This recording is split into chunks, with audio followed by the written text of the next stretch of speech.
పొలానికి వెళ్ళే దారి సమస్యలు ఈ మధ్య బాగా వస్తున్నాయండి. అంటే మనం రోజు కొన్ని సమస్యలు, పరిష్కారాలు చెప్పుకుంటున్నాం. ఈ విషయంలో మనం చేస్తున్న పొరపాట్లేంటి? ఎదుటివాడిని ఎలా కంట్రోల్ చేయాలి? గవర్నమెంట్ దగ్గరికి వెళ్ళి అదే కన్సర్న్డ్ ఆఫీసర్ దగ్గరికెళ్ళి ఎలా పని చేయించుకోవాలి? ఇవన్నీ కూడా చెప్తున్నాను కదండీ! ఈ మధ్య దారి సమస్యలు బాగా వస్తున్నాయి. పొలం దారి సమస్యలండి. ఒకప్పుడు ఉండేవి కాదు. పూర్వం అందరూ కూడా చక్కగా ఉండేవాళ్ళు, కలిసిమెలిసి ఉండేవాళ్ళు. అంటే వెనకాల మన పొలం ఉంటుంది. ముందు వేరే ఆయన పొలం ఉంటుంది. పొలం ఆయనదే. పొలం మీద పూర్తి హక్కులు ఆయనవే. కానీ మనల్ని నడవడానికి ఏ అభ్యంతరం పెట్టేవాడు కాదు. ఏ ఇబ్బంది పెట్టేవాడు కాదు. ఈవెన్ బల్లకాడి అనేవాళ్ళు గుర్తుందా మీకు? ఎడ్ల బళ్ళు కూడా వెళ్ళాయి. ట్రాక్టర్లు కూడా వెళ్ళాయి. అంటే ధాన్యం తెచ్చుకోవడానికి, అలాగే ఇక ఉంటాయి కదండీ! ఎరువులు తీసుకెళ్ళటానికి, మనుషులు నడవడానికి అన్నిటికీ ఆ ఇబ్బంది ఉండేది కాదు. కానీ ఈ మధ్య ఏమైపోయిందంటే మరి కొత్త విషయాలు అంటే కొత్త సమస్యలు ఎందుకొస్తున్నాయి అంటే మనుషులు మారిపోతున్నారండి. స్వార్థం పెరిగిపోతుంది. రైతులంటే ఒకప్పుడు కల్లా కపటం లేని వాళ్ళలా ఉండేవాళ్ళు. మరి కాస్త చదువుకున్నాక మరి ఎందుకో ఏమైందో తెలియట్లేదు గానీ ఈ సమస్యలు ఎక్కువ వస్తున్నాయి. తెలివితేటలు మీరిపోవడం ఒకవైపు, రెండోది స్వార్థం ప్రవేశించడం రెండో వైపు. సరే విషయానికొచ్చేస్తాం. ఈ దారి సమస్యలు అసలు ఎందుకొస్తున్నాయి ఒకప్పుడు లేని ఇప్పుడు అంటే, ఈ రియల్ ఎస్టేట్ వగైరా అంటే ముందు ప్రో అండ్ కాన్స్ 2 చెప్పుకోవాలి కదండీ! కాన్స్ చెప్పుకుందాం ముందు.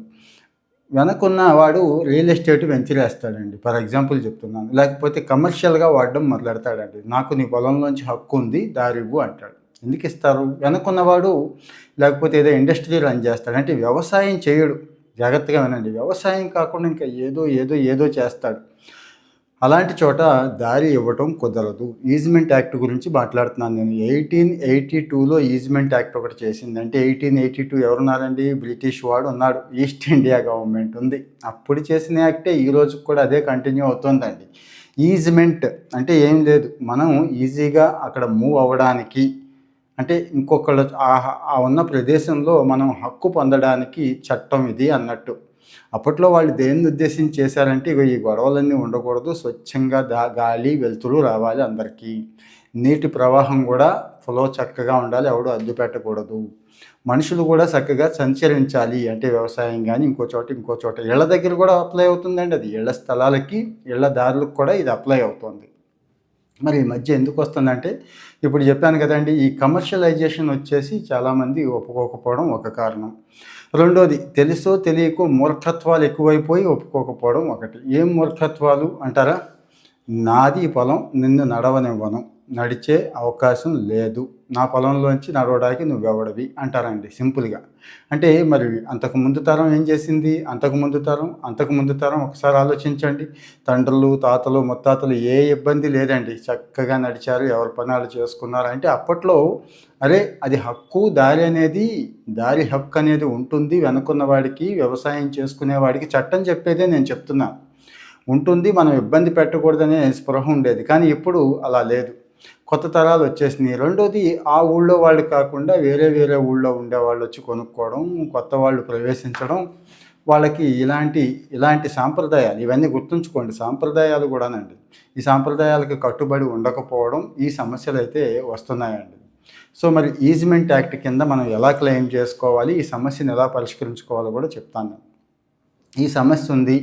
ముందు కోర్టులకెళ్ళిపోయి, గొడవ పడిపోయి, ఆఫీసర్ల దగ్గరికెళ్ళిపోయి, కంప్లెయింట్ చేసేసి అవి చెయ్యొద్దు. దయచేసి నేను మళ్ళీ చెప్తున్నాను. కాస్త అక్కడ పెద్ద మనిషి ఉంటాడు ఖచ్చితంగా. అటు ఇటు కాస్త పద్ధతిగా ఉండే మనిషి, కాస్త చెప్పింది విన్న మనిషి, న్యాయంగా ఆలోచించే మనిషి ఉంటాడు. ఆయన దగ్గర పెట్టండి ముందైతే. ఎందుకంటే ఈవెన్ సుప్రీంకోర్టు కూడా ఇదే చెప్తుందండి. మీకు తెలుసు కదా! మధ్యవర్తిత్వం చేసుకోవడమే ఉత్తమం అంటుంది ఎప్పుడు కూడా. మళ్ళీ లాయర్లకి, కోర్టులకి వెళ్ళి అక్కడ వాళ్ళని పెంచడం తప్పించి ఏం ఉండదు. గెలిచినవాడు కోర్టులో ఏడిస్తే, ఓడినవాడు ఎక్కడ ఏడుస్తాడో మీకు తెలుసండి. సారీ, గెలిచిన వాడే రివర్స్ చెప్పినట్టున్నాను. సో ఇది అయిపోయింది కదా! ఇది అయిపోయిన తర్వాత అయిపోతే సమస్య పరిష్కారం ఓకే. అవ్వనప్పుడు చెప్తున్నాను జాగ్రత్తగా వినండి. ఇక్కడ పీజీఆర్ఎస్ అని ఒకటి ఉంది. మీకోసం అని ఒకటి ఉంది. అక్కడ అవుతున్నాయా అని మీకు డౌట్ రావచ్చు. అవుతున్నాయా అండి. చాలా క్లియర్‌గా చూస్తున్నారు. మీరు పిటిషన్ పెట్టుకున్నాక మీకు స్వయంగా తహసీల్దార్ గారే ఫోన్ చేస్తాడు. వీఆర్ఓ గారిని పంపిస్తాడు. అక్కడ అవ్వకపోతే ఆర్డీఓ గారి దాకా వెళుతుంది. అవ్వకపోతే జాయింట్ కలెక్టర్ దాకా వెళ్ళైనా కానీ ఈ సమస్యలు పరిష్కరిస్తున్నారు. సో అక్కడ పెట్టుకుంటే వాళ్ళు పిలిచి ముందు కౌన్సిలింగ్ ఇస్తారండి. అంటే చట్టం మీరు చెప్తే ఎక్కదు గానీ, వాళ్ళు చెప్తే నాటుద్ది బాగా. అబ్బాయి ఇది చట్టం ఇది, ఈజ్మెంట్ యాక్ట్ ఉంది, ఇలా ఉంది. వ్యవసాయ పనుల కోసం నేను మళ్ళీ చెప్తున్నానండి. దుక్కి దున్నడం దగ్గర నుంచి అంటే అక్కడితో స్టార్ట్ అవుద్ది కదండీ. ఇక నారు పోయడం దగ్గర నుంచి ఇంకా ఉడుపులంటాము, కలుపులంటాము, ఎరువులు మోసుకెళ్ళాలి, అయిపోయాక పంట కోత, మళ్ళీ ధాన్యం బయటికి తెచ్చుకోవడం, ఆ తర్వాత గడ్డి గాదం తెచ్చుకోవడం ఇవన్నీ ఉంటాయి కదా! వీటన్నిటికీ కూడా అతనికి యాక్సెస్ నువ్వు ఇవ్వాల్సిందే. ఎందుకంటే సాంప్రదాయంగా అది ఇటు నుంచే దారుంది. ఆ వెనక పొలం వాళ్ళు ఇటు నుంచే వెళ్తున్నారు కాబట్టి నువ్వు ఇవ్వాల్సిందే అని చెప్తారండి. అక్కడ నో అనటానికి కూడా ఏముండదు. వాళ్ళు ఊరుకోరు. ఎందుకంటే మరి గవర్నమెంట్‌తో రేపు ఎప్పుడైనా పని ఉంటుంది కదండీ! నో అంటే వాళ్ళు ఖచ్చితంగా యాక్షన్ తీసుకునే అవకాశం ఉంటుంది. ఈ చట్టం చెప్తారు. అయితే దీన్ని గట్టిగా మరి బై ఫోర్స్ అమలు చేయలేమండి, గుర్తుంచుకోండి. ఎందుకంటే ఇది సాంప్రదాయం ఒక రకంగా. ఇది పొలానికి సంబంధించిన వ్యవహారం ఇది. ఈ పొలం కాకుండా ఇళ్ళు కూడానండి. గ్రామ కంటాలు ఉంటాయి. పక్కపక్కనే ఇళ్ళుంటాయి. మీరు అబ్జర్వ్ చేశారో లేదో. ఇది కొత్తగా వేసిన లేఅవుట్‌లో ఉన్నట్టుగా చక్కగా నలుచదరంగా ఫ్లాట్లుండి ఇటు east to west, north to south రోడ్లు అలా ఉండవు గ్రామ కంటాలు. వంకర టింకర ఉంటాయి. చిన్నవి ఉంటాయి. ఒక్కోసారి బండి, సైకిల్ కూడా వెళ్ళే పరిస్థితి ఉండలేని ఇళ్ళు ఉంటాయండి. చూశారు కదా! అంటే అప్పట్లో అలా కట్టేసుకున్నారు. అప్పట్లో బళ్ళు, కార్లు లేవు కాబట్టి, మనుషులే కాబట్టి నడక్కి ఇది సరిపోద్దిలే అనుకొని అలా కట్టేయడం వల్ల ఆ గ్రామ కంటాలు అలా ఏర్పడినాయి. అక్కడ కూడా అంతే సేమ్. అక్కడ కూడా ఏ హక్కులు ఏమీ ఉండవు. క్లెయిమ్ చేసుకోవడానికి ఉండదు. కానీ దారి హక్కు ఉంటుంది. అది అందరిది, గుర్తుంచుకోవాలి. ఇప్పుడు కొత్తగా స్వామిత్వ అని చెప్పి ఒక స్కీమ్ వచ్చింది. గ్రామ కంటాలను కూడా చక్కగా కొలిసి వాటికి కూడా ల్యాండ్ పార్సిల్ నెంబర్ ఇచ్చి వాటిని కూడా రిజిస్ట్రేషన్ చేస్తున్నారు ఇప్పుడు. ఇంతకుముందు గ్రామ కంఠం భూములు రిజిస్ట్రేషన్ అయ్యేవి కాదు. ఇప్పుడు రిజిస్ట్రేషన్ అవుతోంది. బ్యాంకు లోన్స్ వస్తున్నాయి. బ్రహ్మాండమైన భవనాలు కట్టుకుంటున్నారు కదండి. అంతవరకు ఓకే. కానీ ఇక్కడ ఈజ్మెంట్ రైట్ క్లెయిమ్ చేసుకోవచ్చు. రెండోది ఇదే గ్రామ కంటాలు అంటే కేవలం దారి ఒకటే కాదండి, వెలుతురు కూడా. అంటే మన ఇంటికి వెలుతురు రావాలి. పక్కవాడు మూసేస్తానంటే ఎట్లా? అంటే హైట్ కట్టేస్తాను 12 అడుగులు కడతానంటే ఎట్లా? కట్టకూడదు, గుర్తుంచుకోండి. గాలి వెలుతురు అవతల వాడికి కూడా రావాలి. స్పేస్ వదులుకొని కట్టడం ఇవన్నీ టౌన్ ప్లానింగ్, బిల్డింగ్ ప్లాన్ రూల్స్లోకి వచ్చినాయి కదండి. అవి ఇక్కడ కూడా అప్లై అవుతాయి. అలాగే సేమ్ మళ్ళీ వెనక్కి వెళ్తే పొలాల్లో ఈ టైప్ ఆఫ్ సిస్టమ్ లేదని అనుకుంటున్నాం కదా. ఏది? నీళ్లు కాలువ పైనుంచి పారుతోంది.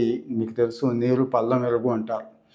మరి పైనుంచి కిందకు పారుతున్నప్పుడు ఆ ఇబ్బంది కూడా పెట్టకూడదు ఎవరు కూడా. అంటే నీరు నేను పారనివ్వను, ఇక్కడతో ఆపేస్తాను, కట్టేస్తాను, అలా ఉండదు. అంటే సహజ వనరులకి సహజ సిద్ధంగా ఉండే గాలి, వెలుతురు నేను ఆపుతాను అనేది కుదరదు. అది కిందవాడి హక్కు కూడా, పక్కనున్నవాడి హక్కు కూడా అని ఈ ఈజ్మెంట్ యాక్ట్ అనేది చెప్తుంది. సో ఇండియన్ ఈజ్మెంట్ యాక్ట్ అనేది క్లెయిమ్ చేసుకుంటూ మీరు మీ సోమవారం నాడు మీ జిల్లా కలెక్టర్ గారి దగ్గరికి వెళ్ళినా పని అయిపోతుంది. లేదా అంత దూరం ఏమి వెళతామంటే మీ తహసీల్దార్ గారి దగ్గరికి మండల ఆఫీస్లో వెళ్ళినా పని అయిపోతుంది. ఈ రెండు కూడా చేయలేమనుకుంటే మీకోసం అని ఆన్లైన్లో కొట్టండి. పోర్టల్ ఓపెన్ అవుతుంది. అక్కడికి వెళ్ళి కంప్లైంట్ చేసుకోండి. ఇది నా పరిస్థితి ఇలా ఉందని వాళ్ళు వచ్చి చెప్తారు. స్వయంగా జిల్లా కలెక్టర్ గారే వచ్చి కొన్ని చోట్ల ఈ సమస్యలను పరిష్కరిస్తున్నారు. మీరు చూసారో లేదో. మరి పెద్దవైతే సుమా లేదు ఇవన్నీ కూడా చేయలేనండి అంటే 1100 అని ఒక నెంబర్ ఉంటుందండి. ఆ నెంబర్కి ఫోన్ చేయండి. అంతే, పని అయిపోతుంది. వాళ్ళు రిజిస్టర్ చేసుకుంటారు. ముఖ్యమంత్రి గారికి చెప్పినట్టే మీరు అది ఇక్కడ రిజిస్టర్ చేసుకుంటే. సో మరి మీకు ఇలాంటి సమస్య ఏమైనా వచ్చిందా? నాకు అసలు పొలమే లేదండి, ఈ సమస్య ఏం వస్తుందని అనుకోకుండా పొలం ఉన్న రైతులకి కాస్త షేర్ చేయండి. వాళ్ళకి ఏ రోజైనా ఉపయోగపడుద్ది. అయినా కానీ సార్ మీరు చెప్పినవన్నీ చేశాను, అయినా కానీ పని అవ్వట్లేదు అనుకున్న వాళ్ళు ఇక్కడికి వచ్చి కామెంట్ చేయండి దయచేసి. మీ పూర్తి వివరాలు ఇవ్వండి. మా వాళ్ళు మీతో మాట్లాడతారు. మీ సమస్యను పరిష్కారం చేస్తారు. గౌరవ ముఖ్యమంత్రి గారు కూడా ఏ సమస్య ఉన్నా రైతులకి మనం పరిష్కరించాలి. ప్రభుత్వం ఉన్నదే సమస్యల పరిష్కారం కోసం. ఈ ప్రభుత్వంలో ఎవరు కూడా సమస్యలతో ఉండకూడదు అని చెప్తున్నారు కాబట్టి. సో మరి మీకు ఎలా అనిపించింది? దయచేసి అంటే ఈ సబ్జెక్ట్ మీకు ఎలా అనిపించింది? ఇలా డైలీ మీరు ఎదుర్కొంటున్న సమస్యలు, పరిష్కారాలు కొంత నాలెడ్జ్ ఇద్దాం అనుకుంటున్నాను. మీరు కామెంట్లో మీ ఒపీనియన్ చెప్తే దాన్ని బట్టి నేను ఇస్తూ ఉంటాను. మీరు